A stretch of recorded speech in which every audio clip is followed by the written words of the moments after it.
Hello everyone, I am Vandana Soni. Today I will teach you class 11 chapter 1 introduction of accounting. Firstly, I will start with the definition of accounting. What is the definition of accounting? Accounting is the systematic process of identifying, measuring, recording, classifying, summarizing, interpreting and communicating financial information. So let I explain you what is the accounting. Accounting is a systematic process. Systematic process means होता है कि जितने भी business के transactions होते हैं हम उन सभी ट्रांजेक्शन को एक सिस्टमेटिक प्रोसेस में नोट डाउन करते हैं.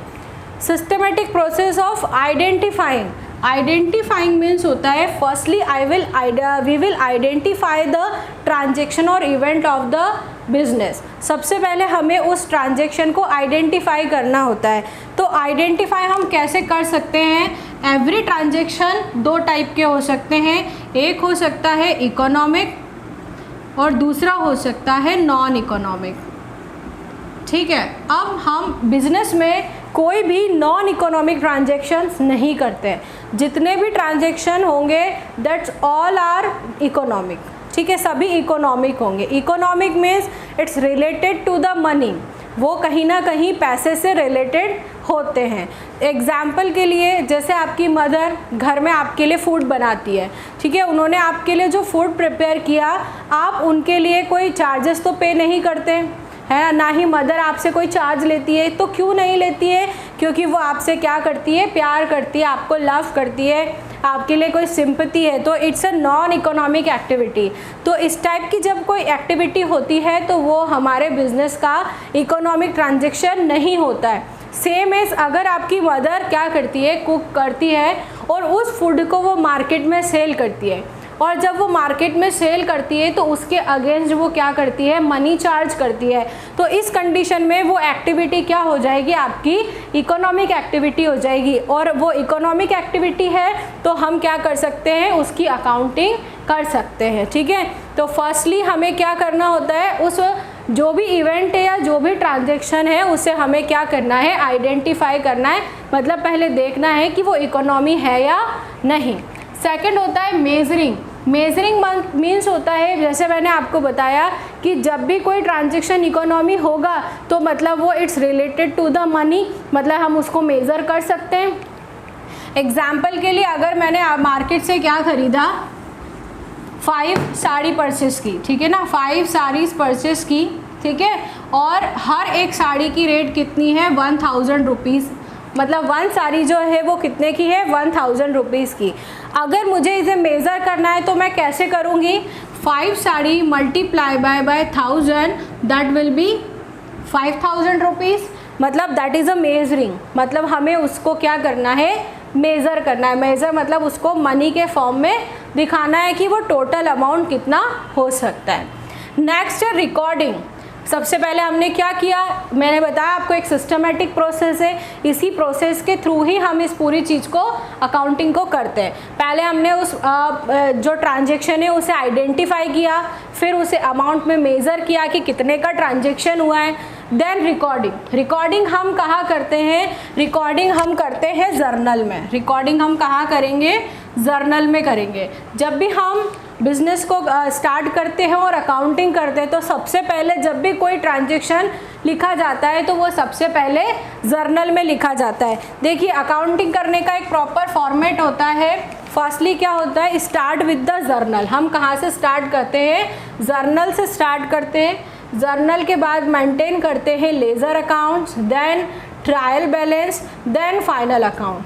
ठीक है, इस फाइनल अकाउंट में भी हम क्या करते हैं? 3 अकाउंट बनाते हैं. फर्स्ट होता है trading account, profit and loss account and the last is balance sheet. तो ये एक हमारा प्रॉपर बेसिक फॉर्मेट होता है अकाउंटिंग का. अब इसके अलावा भी बहुत सारे अकाउंट्स हमें देखने होते हैं, वो सारे इसके सपोर्टिंग पार्ट्स होते हैं. तो सबसे पहले हमने क्या देखा? रिकॉर्डिंग. तो रिकॉर्डिंग मतलब सबसे पहले आपको उस ट्रांजेक्शन को उसी में लिखना होगा. आप इस सीक्वेंस को ख़राब नहीं कर सकते, आपको इसी सीक्वेंस के अकॉर्डिंग करना है. सबसे पहले हमने रिकॉर्डिंग कहाँ करी, जर्नल में करी। जर्नल में जाकर हम सारे एंट्रियों को नोट डाउन करेंगे।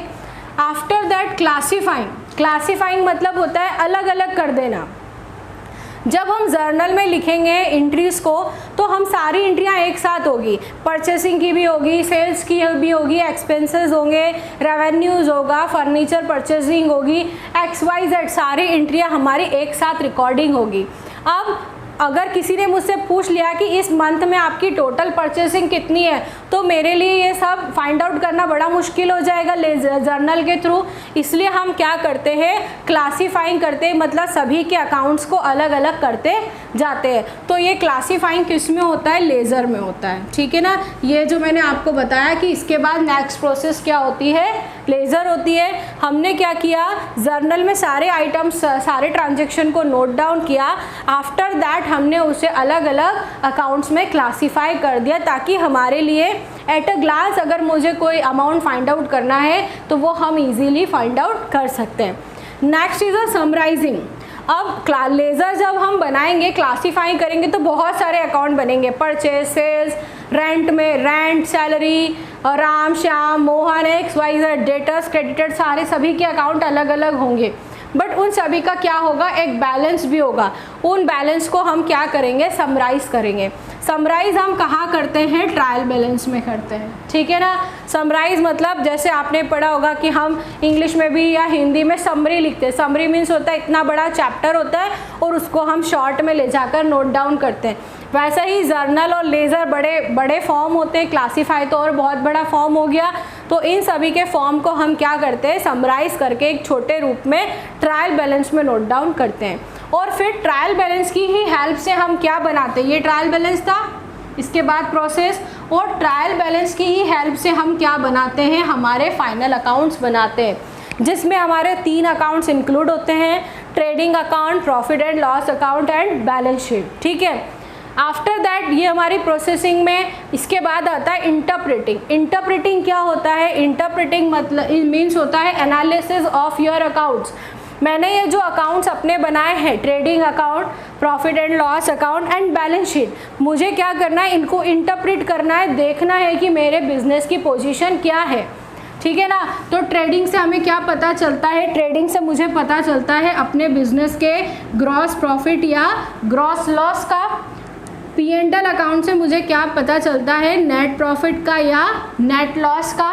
एंड बैलेंस शीट से मुझे पता चलता है अपने बिजनेस की असेट्स एंड लाइबिलिटीज़ का, कि how many assets do you have and how many liabilities you have to pay, है ना। हमें हमारे पास कितनी असेट्स और कितनी लाइबिलिटीज़ अभी हमें देनी है। तो ये सारी इन्फॉर्मेशन हमें कहाँ से मिलेगी, हमारे फाइनल अकाउंट से मिलेगी। मतलब हम हमारे फाइनल अकाउंट्स को क्या करेंगे, इंटरप्रेट करेंगे। देन इंटरप्रेट के बाद आता है कम्युनिकेटिंग। अब हमने ये सब इतना काम क्यों कर रहे हैं, है ना, हमने इतनी सारी अकाउंटिंग क्यों कर रहे हैं, तो हम इसलिए कर रहे हैं क्योंकि हमें इसे क्या करना होता है, आगे कम्युनिकेट करना होता है। कम्युनिकेट मीन्स होता है आगे किसी को बताना। तो कम्युनिकेट हम किससे करते हैं, यूज़र्स से कम्युनिकेट करते हैं। वो यूज़र्स कौन हो सकते हैं, हमारे इंटरनल यूज़र्स भी हो सकते हैं एंड एक्सटर्नल यूज़र्स भी हो सकते हैं, ठीक है। इंटरनल यूज़र्स कौन होते हैं, जो हमारी फर्म, हमारी कंपनी के ही लोग होते हैं। अगर वो चाहें तो हमारे बुक्स ऑफ अकाउंट्स हमारे साथ देख सकते हैं, हमसे मांग सकते हैं, तो हमें उन्हें कम्युनिकेट करना होगा। या फिर एक्सटर्नल यूज़र्स जैसे बैंक्स, है ना, फाइनेंसर, इन्वेस्टर, वो भी हमसे क्या कर सकते हैं, हमारे बुक्स ऑफ अकाउंट्स को डिमांड कर सकते हैं। जैसे हम मार्केट में बैंक से लोन लेने जाते हैं तो बैंक्स क्या हमें मुंह उठाकर लोन दे देगी, नहीं, ऐसे नहीं देगी, ठीक है ना। बैंक्स हमें क्या बोलेगी, पहले आप आपके बुक्स ऑफ अकाउंट्स लेकर आइए। वो हमारे बुक्स ऑफ अकाउंट्स को चेक करेगी, देखेगी। अगर हमारे बुक्स ऑफ अकाउंट उनके फेवरेबल होंगे, उन्हें लगता है कि हम उनके लोन को टाइमली पे कर सकते हैं, तो उसी कंडीशन में ही वो हमें क्या देगी, लोन देगी। इट मीन्स अगर हम इसको पूरी एक्सप्लेन करें again, accounting is a systematic process, एक सिस्टमेटिक प्रोसेस है of identifying, measuring, recording, classifying, summarizing, interpreting and communicating financial information. Next, it is called language of business. Accounting को हम क्या बोलते हैं, बिजनेस की लैंग्वेज बोलते हैं, क्योंकि जब हम अकाउंटिंग करते हैं उसी से हमें पता चलता है कि बिजनेस कहाँ जा रहा है, प्रॉफिट में जा रहा है, लॉस में जा रहा है, कितनी असेट्स है, कितनी लाइबिलिटीज़ है। तो अकाउंटिंग क्या होती है, एक अपने बिजनेस की लैंग्वेज होती है। अब हम इसके कैरेक्टरिस्टिक्स देखते हैं। तो कैरेक्टरिस्टिक देखिए आपके पूरी डेफिनेशन में ही छुपे हुए थे। फर्स्ट था identification of financial transaction and events. सबसे पहले हमें ट्रांजैक्शन को आइडेंटिफाई करना होता है, जो मैंने आपको अभी एक्सप्लेन किया कि वो इकोनॉमी या नॉन इकोनॉमी दोनों में से कोई एक ट्रांजैक्शन होगा। अगर इकोनॉमी होगा तो ही वो हमारे बिजनेस से रिलेटेड है और हम तभी उसकी अकाउंटिंग करेंगे। नेक्स्ट आता है मेजरिंग द आइडेंटिफाइड ट्रांजैक्शन।